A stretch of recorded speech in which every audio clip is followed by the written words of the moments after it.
সকালবেলায় ওর বাবা কেটেছে ডাব।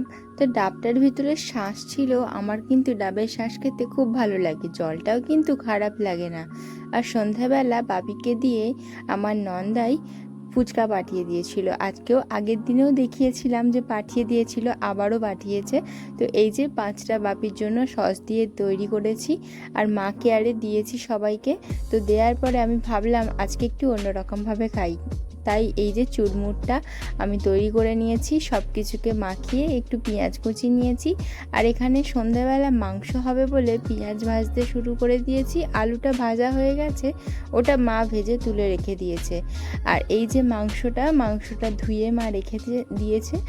আর এখানে সব কিছুর একটা পেস্ট হয়েছে, যেমন টমেটো, আদা, রসুন, অল্প করে পেঁয়াজ, কাজু, মগজদানা, মানে 4 মগজ যেটাকে বলে, সব কিছুকে একসাথে পেস্ট করা হয়েছে।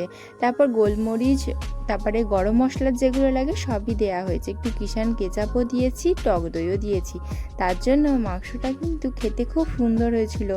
তোমরা সব কিছুকে পেস্ট করে সেটাকে কষিয়ে যদি এভাবে রান্না করো, খুব সুন্দর লাগবে খেতে। তো একবার অবশ্যই করে দেখো। চলো, বাই বাই।